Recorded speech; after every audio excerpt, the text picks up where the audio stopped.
പ്രിയമുള്ളവരെ, വചനജ്വാല 1339 ദിനത്തിലേക്ക് പ്രവേശിക്കുന്ന ഇന്ന് മെയ് 1 വ്യാഴാഴ്ച എല്ലാവർക്കും സുന്ദരമായ ഒരു സുപ്രഭാതം ആശംസിക്കുന്നു.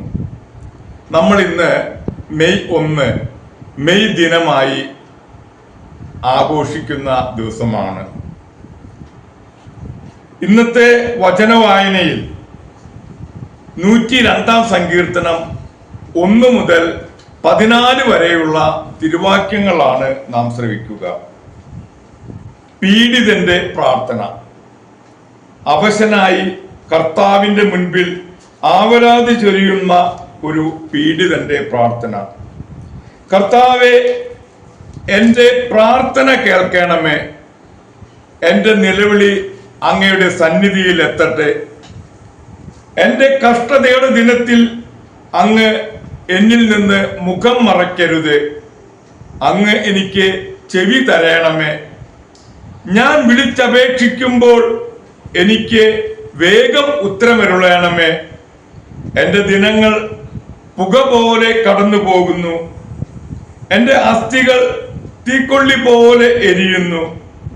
എൻ്റെ ഹൃദയം പുല്ലുപോലെ വാടിപ്പോകുന്നു. ഞാൻ ആഹാരം കഴിക്കാൻ മറന്നു പോകുന്നു. കരഞ്ഞു കരഞ്ഞു ഞാൻ എല്ലും തോരുമായി. ഞാൻ മരുഭൂമിയിലെ വേഴാമ്പൽ പോലെയാണ്, വിജനപ്രദേശത്തെ മൂങ്ങ പോലെയും. ഞാൻ ഉറക്കം വരാതെ കിടക്കുന്നു. പുരമുകളിൽ തനിച്ചിരിക്കുന്ന പക്ഷിയെ പോലെ ഏകാഗിയാണ് ഞാൻ. എൻ്റെ ശത്രുക്കൾ ഇടപെടാതെ എന്നെ നിന്ദിക്കുന്നു. എൻ്റെ വൈരികൾ എൻ്റെ പേര് ചൊല്ലി ശപിക്കുന്നു.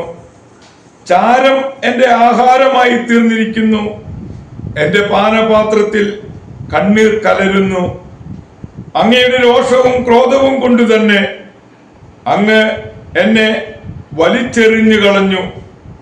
സായാഹ്നത്തിലെ നിഴൽ പോലെ എൻ്റെ ദിനങ്ങൾ കടന്നു പോകുന്നു. പുല്ലുപോലെ ഞാൻ വാടിക്കരിഞ്ഞു പോകുന്നു. കർത്താവേ, അങ്ങ് എന്നേക്കും സിംഹാസനസ്ഥനാണ്. അങ്ങയുടെ നാമം തലമുറകളോളം നിലനിൽക്കുന്നു. അവിടുന്ന് എഴുന്നേറ്റ് സിയോനോട് കരുണ കാണിക്കും. അവളോട് കൃപ കാണിക്കേണ്ട കാലമാണിത്. നിശ്ചയിക്കപ്പെട്ട സമയം വന്നു ചേർന്നിരിക്കുന്നു.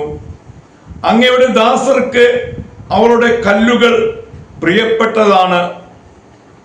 അവർക്ക് അവളുടെ ധൂളിയോട് അലിവ് തോന്നുന്നു.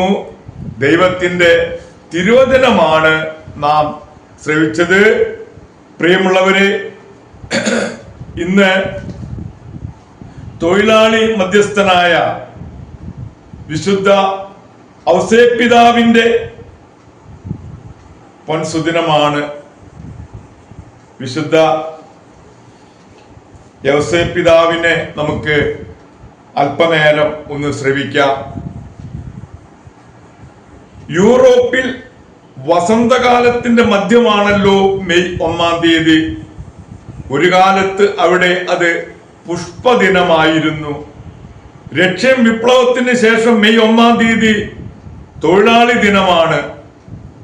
അതിനെ പൗത്രീകരിക്കാനായി 12 പിയൂസ് മാർപ്പാപ്പ 1955 മെയ് ദിനത്തിൽ വിശുദ്ധ പത്രോസിന്റെ അങ്കണത്തിൽ തടിച്ചുകൂടിയിരുന്ന തൊഴിലാളികളോട് പറഞ്ഞു, ഞാൻ നിങ്ങൾക്കൊരു സമ്മാനം തരുന്നു.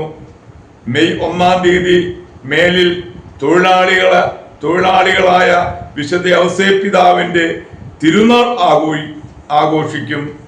തിരുസഭയൊട്ടാകെ അങ്ങനെ മെയ് ദിനത്തെ പവിത്രീകരിച്ചിരിക്കുകയാണ്. യേശുക്രിസ്തുവിന്റെ ജന്മനാട്ടുകാർ അവിടുത്തെ വിജ്ഞാനപ്രദമായ പ്രസംഗം കേട്ടപ്പോൾ ഇയാൾ ആ തച്ചന്റെ മകനല്ലേ എന്നാണ് ചോദിച്ചത്. മത്തായി 13:55. ഔസേപ്പ് മരപ്പണിക്കാരനായിരുന്നു. 30-ാമത്തെ വയസ്സുവരെ ഈശോയും വളർത്തു പിതാവിനെ പോലെ മരപ്പണി ചെയ്താണ് ഉപജീവനം കഴിച്ചത്. അല്ലാതെ അത്ഭുതങ്ങൾ പ്രവർത്തിച്ചല്ല. ആകയാൽ എല്ലാ തൊഴിലും ശ്രേഷ്ഠമാണ്. ഒരു തൊഴിലാളി ആയിരിക്കുക ഈശോയെയും ഔസേപ്പിതാവിനെയും അടുത്ത് അനുകരിക്കുകയാണ്. കുറെ കാലമായിട്ട് തൊഴിലാളികൾ നിരീശ്വരവാദ സ്വാധീനത്തിൽ മതവിശ്വാസത്തെ അവഗണിക്കുന്നതായി കാണുന്നു. തൊഴിലാളികൾ ക്രിസ്തുവിലേക്ക് പിന്തിരിയുന്നതിനാണ് തൊഴിലാളിയായ വിശുദ്ധ ഔസേപ്പിതാവിന്റെ തിരുനാൾ നാം കൊണ്ടാടുന്നത്. ഈശോയുടെ കൊച്ചു സഹോദരിൽ ഒരാളായ റെനെ വോൾവം ഇങ്ങനെ എഴുതിയിരിക്കുന്നു: ദരിദ്രനും ഉപജീവനത്തിന് വേണ്ടി അധ്വാനിക്കുന്നവനുമായ ഒരു മനുഷ്യനെ സാധാരണ സാഹചര്യങ്ങളിൽ സുവിശേഷ വിശുദ്ധി സാധ്യമാണ്. 12-ാം പീയൂസ് പറയുന്നു, ലോകരക്ഷകനും ദൈവവുമായ മനുഷ്യപുത്രന്റെ ഹൃദയത്തിൽ നിന്ന് പരിശുദ്ധാത്മാവ് നിങ്ങളിലും എല്ലാവരിലും ചിന്തപ്പെടുന്നു. ഈശോയുടെ വളർത്തുപിതാവായ വിശുദ്ധ ഔസേപ്പിതാവിനെ എന്ന പോലെ വേറൊരു തൊഴിലാളിയിലും പരിശുദ്ധാത്മാവ് ഇത്ര അഗാധമായി പ്രവേശിച്ചിട്ടില്ല. ഔസേപ്പിതാവ് തൊഴിലിലും കുടുംബജീവിതത്തിലും ഈശോയോടുകൂടി ജീവിച്ചു. നിങ്ങൾ ക്രിസ്തുവിനോട് അടുത്തായിരിക്കുവാൻ ആഗ്രഹിക്കുന്നുവെങ്കിൽ വീണ്ടും ഞാൻ പറയുകയാണ്, വിശുദ്ധ യൗസേപ്പിതാവിന്റെ പക്കൽ പോകുവിൻ. പ്രിയരെ, നിങ്ങൾ ഭക്ഷിക്കുകയാണെങ്കിലും പാനം ചെയ്യുകയാണെങ്കിലും എന്തു തന്നെ ചെയ്യുകയാണെങ്കിലും ദൈവസ്തുതിക്കായി ചെയ്യുവിൻ.